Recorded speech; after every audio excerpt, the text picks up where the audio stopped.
Hello, എല്ലാവർക്കും ഇന്നത്തെ കഥയിലേക്ക് സ്വാഗതം. ചാനൽ ആദ്യമായിട്ട് കാണുന്നവരാണെങ്കിൽ ഒന്ന് സബ്സ്ക്രൈബ് ചെയ്തിട്ട് ലൈക്ക് ചെയ്യണേ.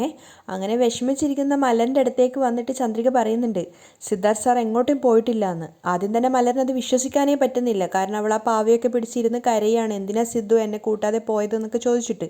ആ സമയത്താണ് ചന്ദ്രിക ഈ ഒരു സന്തോഷ വാർത്ത പറയുന്നത്. അപ്പോൾ ആദ്യം തന്നെ മലരത് വിശ്വസിക്കാൻ കൂട്ടാക്കുന്നില്ല. എന്നിട്ട് വീണ്ടും അവൾ അമ്മയോട് ചോദിക്കുന്നുണ്ട്, സത്യമാണോ അമ്മേ?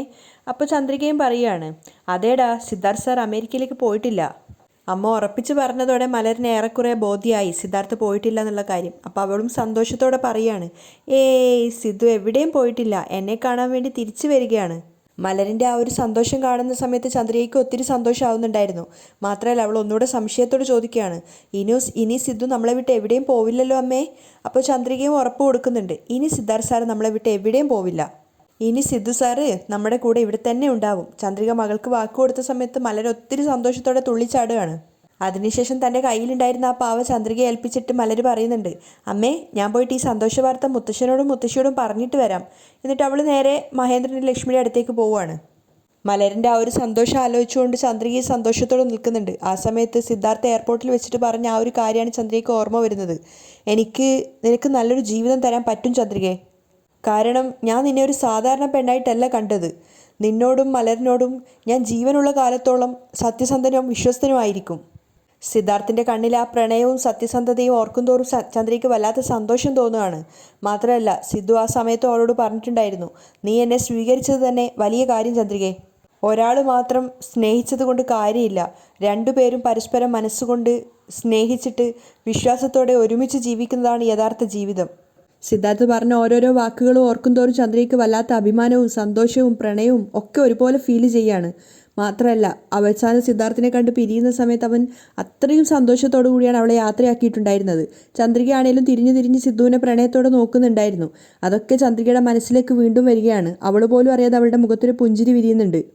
പക്ഷേ അതേസമയം സിദ്ധാർത്ഥ് ഇതൊന്നും അറിയാതെ തലക്കടിയേറ്റ് ബോധം നഷ്ടപ്പെട്ട് മഹേഷിൻ്റെയും അതുപോലെ തന്നെ മനോഹറിൻ്റെയും കൂടെ ആ കാറിൽ പോയിക്കൊണ്ടിരിക്കുകയാണ്.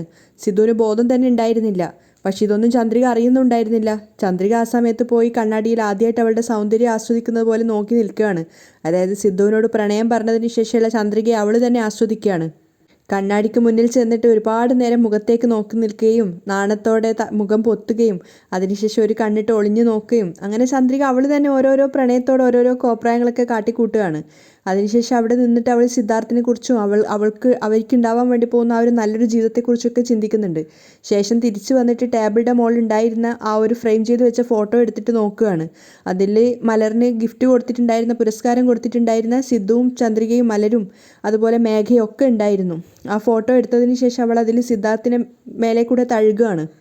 എന്നിട്ട് ഫ്രെയിം ചെയ്ത ആ ഫോട്ടോ തൻ്റെ സാരി തലപ്പ് വെച്ച് തുടച്ച് പൊടിയൊക്കെ വൃത്തിയാക്കി അവൾ ആ ടേബിളിൻ്റെ മുകളിൽ അത് നിവർത്തി വെക്കുന്നുണ്ടായിരുന്നു.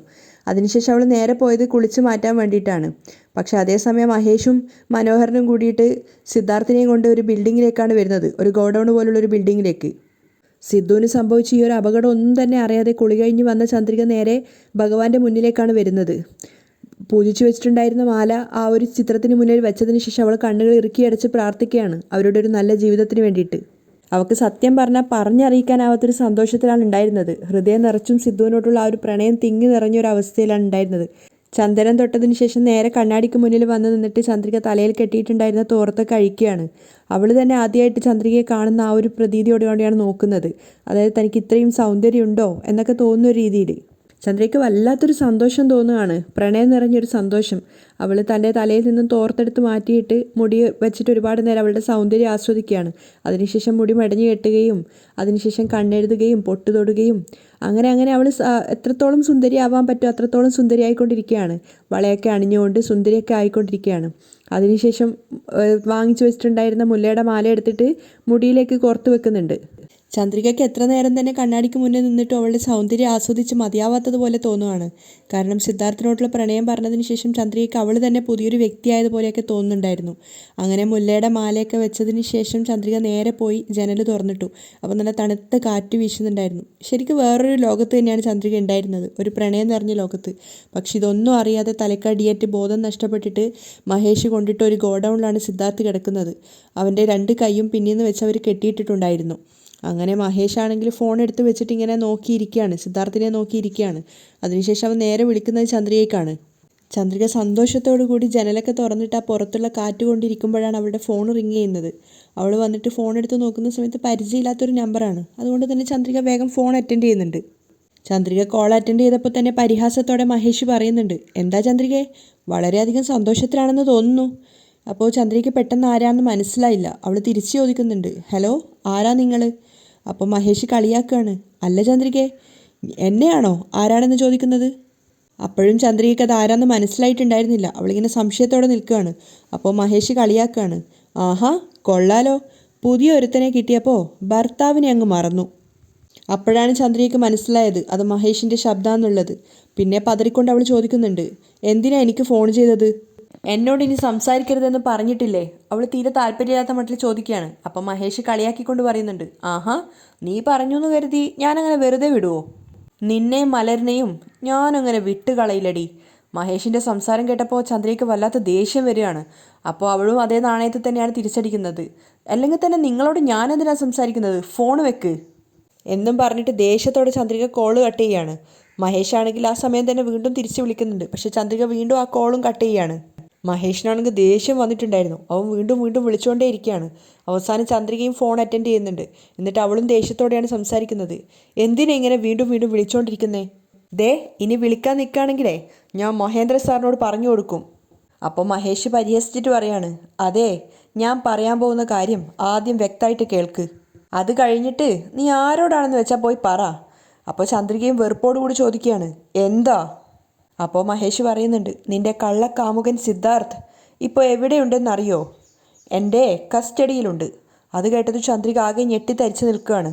പക്ഷേ എന്നിട്ടും ചന്ദ്രിക അത് വിശ്വസിക്കുന്നില്ല. അവൾ വീണ്ടും മഹേഷിനോട് വാദിക്കുകയാണ്, എന്താ നിങ്ങളീ പറയുന്നത്?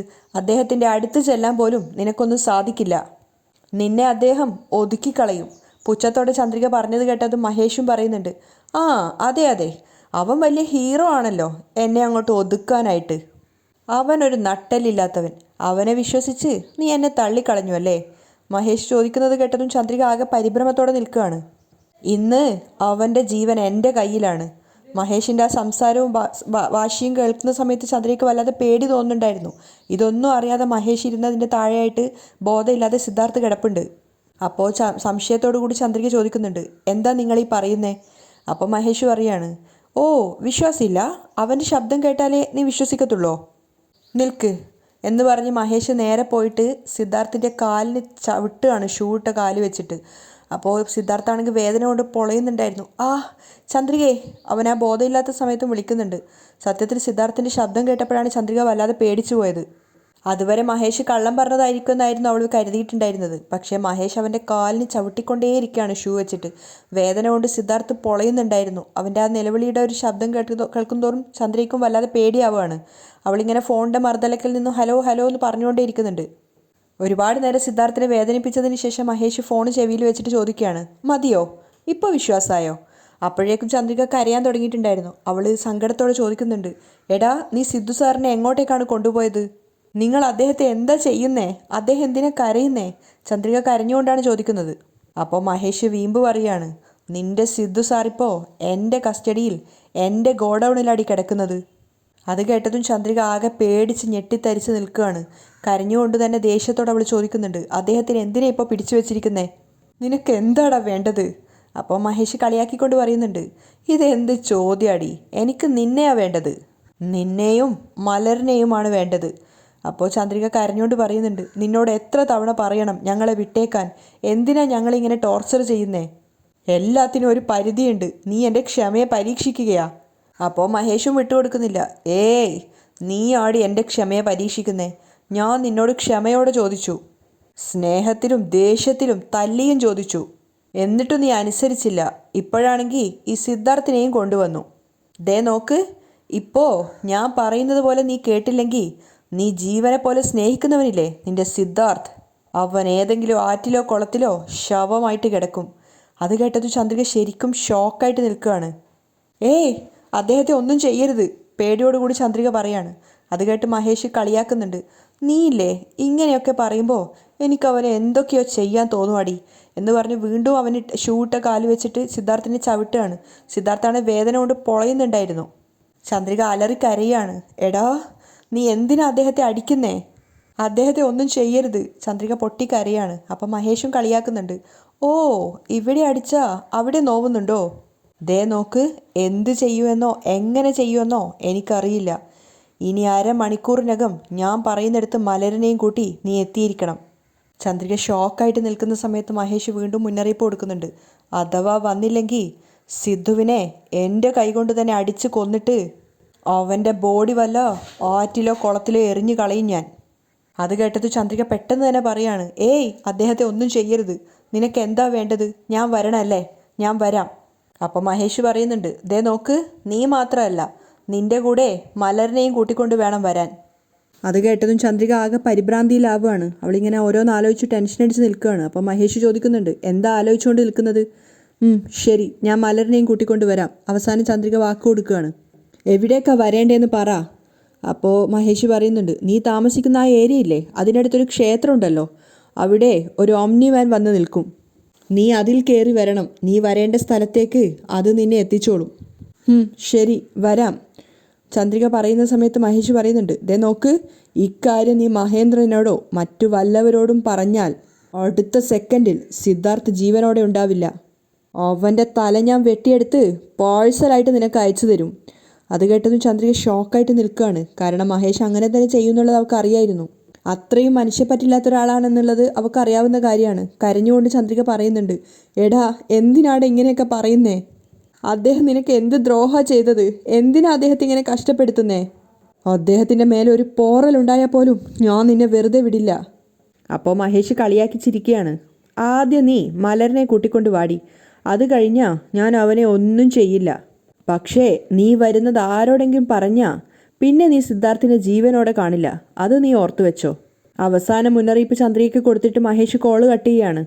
കോള് കട്ടായതും ചന്ദ്രിക പൊട്ടി കരയാണ്. അവൾ ചിന്തിക്കുന്നുണ്ട്. ആ മഹേഷ് സിദ്ധു സാറിനെ തട്ടിക്കൊണ്ടുപോയിട്ട് എന്തൊക്കെയോ പറയുന്നുണ്ടല്ലോ. ഞാൻ എന്താ ഇപ്പം ചെയ്യുക? ഞാൻ വൈകുന്ന ഓരോ നിമിഷവും സിദ്ധു സാറിന് ആപത്താണ്. അയ്യോ, എങ്ങനെയെങ്കിലും മലറിനെയും കൊണ്ട് ഉടനെ അവൻ പറഞ്ഞ സ്ഥലത്തെത്തണം. ചന്ദ്രിക കണ്ണീര് തുടച്ചുകൊണ്ട് നേരെ മലറിനെ കൂട്ടാൻ വേണ്ടി പോവാണ്.